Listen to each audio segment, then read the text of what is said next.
خالق کی پہلی ملاقات، وہ وقت جب تمام روحوں نے اپنے رب کو دیکھا۔ اللہ سے ہماری روحوں نے کیا وعدہ کیا تھا؟ اس دنیا میں آنے سے قبل عالم ارواح میں انسانوں نے کتنی مدت گزاری تھی؟ کیا اس دنیا میں ہم سے ملنے والے لوگ اور ہماری یادیں روحوں کی اس دنیا سے جڑی ہیں؟ آج ہم اس ویڈیو میں عالم ارواح کے پر اسرار باتیں اور اس مقدس میثاق یا عہد کے متعلق جانیں گے جو بنی نوع انسان نے اپنے رب سے کیا تھا۔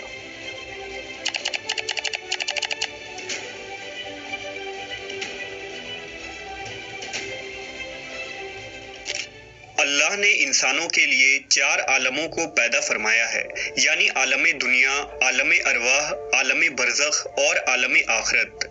انسانی حیات انہی 4 عالموں میں سفر کرتی ہوئی اپنے نتیجے تک پہنچتی ہے اور ہر شخص کو ان 4 عالموں سے گزرنا ہے۔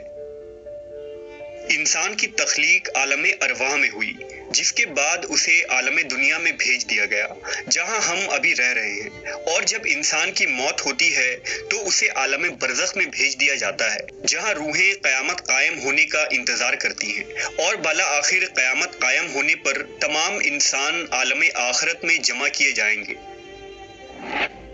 دراصل انسان کی تخلیق عالم ارواح میں ہوئی ہے۔ اس عالم کو عالم ارواح اس لیے کہتے ہیں کیونکہ وہاں صرف روحیں رہتی ہیں۔ اس دنیا میں بھیجے جانے سے قبل ہم اسی عالم ارواح میں رہا کرتے تھے۔ انسانی روح کی تخلیق کے بعد سب سے پہلا دور وہ دور ہے جب روح انسانی مادی جسم سے محروم تھی، وہاں صرف روحانی زندگی تھی۔ ممکن ہو کہ انسانی روح عالم ارواح میں ایک لمبے عرصے تک رہی ہو اور اس کے بعد انہیں طویل نیند سلا دیا گیا، جس کے بعد اس دنیا میں ان روحوں کو انسانی جسم عطا کی گئی۔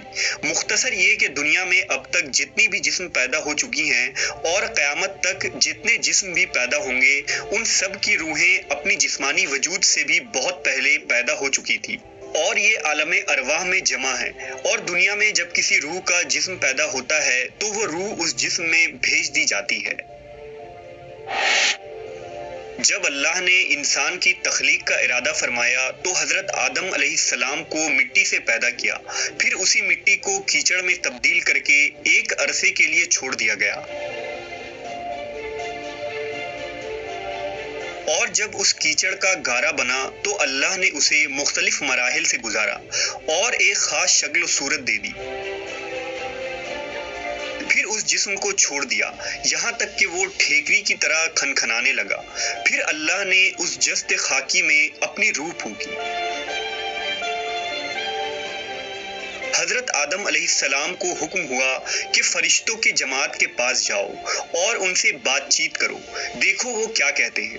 لہٰذا حضرت آدم اس گروہ کے پاس گئے اور انہیں سلام کیا تو انہوں نے سلام کا جواب دیا۔ اللہ نے فرمایا، اے آدم، تم اور تمہاری اولاد انہی الفاظ سے دعا سلام کریں گی۔ حضرت آدم نے عرض کیا، اے میرے رب، میری اولاد کیا ہوگی؟ لہٰذا اللہ نے حضرت آدم کے پیٹھ پر اپنا دست قدرت پھیرا تو ان کی پیٹھ سے قیامت تک پیدا ہونے والا ہر روح ظاہر ہو گیا۔ حضرت آدم نے پوچھا، اے میرے رب، یہ کون ہے؟ اللہ نے جواب دیا، یہ تیری اولادیں ہیں، میں نے انہیں جنت کے لیے پیدا کیا ہے، یہ لوگ اہل جنت کسی کام کریں گے۔ پھر اللہ نے دوبارہ آپ کے پیٹھ پر اپنا دست قدرت پھیرا تو آپ کی بقیہ اولادوں کی روحیں باہر آ گئی۔ اللہ نے فرمایا، میں نے انہیں جہنم کے لیے پیدا کیا ہے، یہ جہنمیوں والا کام کریں گے۔ حضرت آدم نے جب انہیں دیکھا تو ان میں کچھ لوگ جذام اور برص کی بیماری میں مبتلا تھے، کچھ اندھے تھے اور کچھ دوسری تکلیفوں سے دوچار تھے۔ تمام روحیں صف آراستہ کھڑی تھیں اور سب کی پیشانی کے درمیان ان کی عمر لکھی تھی۔ حضرت آدم نے عرض کیا، اے میرے رب، میری اولاد اس قدر بیماری میں کیوں مبتلا ہے؟ فرمایا، اس لیے کہ آپ میری نعمتوں کا شکر بجا لائیں۔ پھر ان تمام روحوں سے ایک عظیم میثاق یعنی عہد لیا گیا۔ یہ عہد اولاد آدم اور اس کائنات کے خالق و مالک کے درمیان کیا گیا پہلا عہد تھا۔ اللہ نے تمام اولاد آدم کی روحوں کو مقام نعمان پر جمع کیا۔ یہ 9ویں ذی الحجہ کا دن تھا۔ اللہ نے ان تمام روحوں سے پوچھا، کیا میں تمہارا رب ہوں؟ أَلَسْتُ بِرَبِّكُمْ سب نے کہا بے شک تو ہی ہمارا رب ہے۔ قالوا بلى شهدنا۔ اللہ کا ارشاد ہوا کہ میں اس پر 7 آسمان اور 7 زمینوں کو گواہ مقرر کرتا ہوں، اور تم پر اس سلسلہ میں تمہارے باپ آدم بھی گواہ ہوں گے، کہ کہیں قیامت کے دن تم یہ نہ کہنے لگو کہ ہم تو اس عہد و پیمان کو جانتے بھی نہیں۔ میرا عہد یہ ہے کہ میرے سوا کوئی عبادت کے لائق نہیں، اور میرے سوا تمہارا کوئی رب نہیں۔ میرے سوا کسی کو ساجی مت بنانا۔ میں تمہاری طرف رسول بھیجوں گا جو تمہیں میرا عہد و پیمان یاد دلائیں گے، اور میں تمہاری ہدایت کی خاطر کتاب بھی نازل کروں گا۔ اولاد آدم نے کہا ہم گواہی دیتے ہیں کہ تو ہمارا رب اور معبود ہے، تیرے سوا ہمارا کوئی رب نہیں۔ اس دن تمام انسانوں نے اس حقیقت کا اقرار کیا اور اپنے رب سے وعدہ کیا کہ دنیا میں جا کر وہ صرف اپنے خالق کی ہی عبادت کریں گے اور اس کی ذات کے ساتھ شرک نہ کریں گے۔ ان میثاق یا عہد کو عہد الست کہا جاتا ہے۔ یہ اس لیے کیا گیا تاکہ انسان اس دنیا میں آ کر خدا کا انکار نہ کرے اور نہ ہی قیامت کے دن اس کی طرف سے کوئی عذر پیش کر پائے۔ اس فانی دنیا میں یہی ہمارا امتحان ہے کہ ہم اس عہد الست کے لمحے کو بھلا چکے ہیں، بالکل اسی طرح جیسے ماضی کے واقعات یا خود ہمارا بچپن ہمیں یاد نہیں، اور نہ ہی ہمیں وہ ایام یاد ہیں جب ہم نے اپنے ماں کے بدن میں 9 ماہ گزارے تھے۔ لہٰذا اللہ نے نوع انسان پر رسولوں اور پیغمبروں کو بھیجا اور انہیں کتاب دی تاکہ ہم ہدایت پائیں اور اس عہد کی پاسداری کریں۔ دراصل اللہ کو یہ منظور ہی نہ تھا کہ وہ عہد انسان کو ہمیشہ یاد رہے، کیونکہ اس صورت میں انسان اللہ سے بغاوت اور اس کی نافرمانی کر ہی نہیں سکتا تھا، اور یہ بات مشیت الہی کے خلاف ہے، کیونکہ یہ دنیا دارالامتحان ہے۔ لہٰذا اس واقعے کو انسان کے شعور میں نہیں بلکہ تحت الشعور یا وجدان میں رکھ دیا گیا، اور اسی تحت الشعور کا اثر ہے کہ انسان مصیبت کے وقت لاشعوری طور پر ایک اللہ کو پکارنے لگتا ہے، جبکہ اس عہد کی یاد دہانی کروانے والے یعنی پیغمبر اور کتابیں بھی انسانوں کو فطرت پر چلا دیتی ہیں۔ اسی تحت الشعور کے بنا پر اللہ ہر شخص کو فطرت پر پیدا فرماتا ہے، جیسا کہ نبی صلی اللہ علیہ وسلم نے فرمایا کہ ہر بچہ دین فطرت پر پیدا ہوتا ہے، پھر اس کے ماں باپ اسے یہودی، نصرانی یا مجوسی بنا دیتے ہیں، یعنی ربوبیت اور توحید کی یہ گواہی ہر انسان کے فطرت میں ودیت ہے۔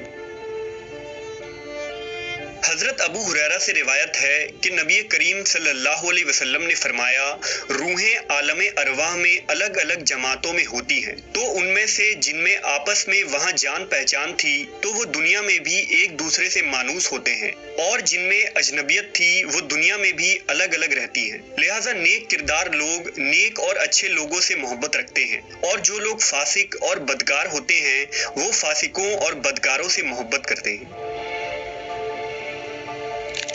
صوفیہ کرام کے نزدیک بھی یہ میثاق بنی آدم سے عالم ارواح میں لی گئی تھی، جسے انسان نے اس دنیا میں آ کر بھلا دیا، لیکن طریقت کے مراحل سے گزرنے کے بعد بعض صوفیاں کو اس کے حیرت انگیز تجربے ہوئے ہیں۔ مثلاً علامہ آلوسی نے لکھا ہے کہ ذو النون مصری جو مشہور صوفی بزرگ تھے، ان سے یہ پوچھا گیا کہ کیا آپ کو وہ میثاق یاد ہے؟ تو انہوں نے کہا بالکل، گویا اب بھی میرے کانوں میں اس عہد اور میثاق کی آواز آ رہی ہے۔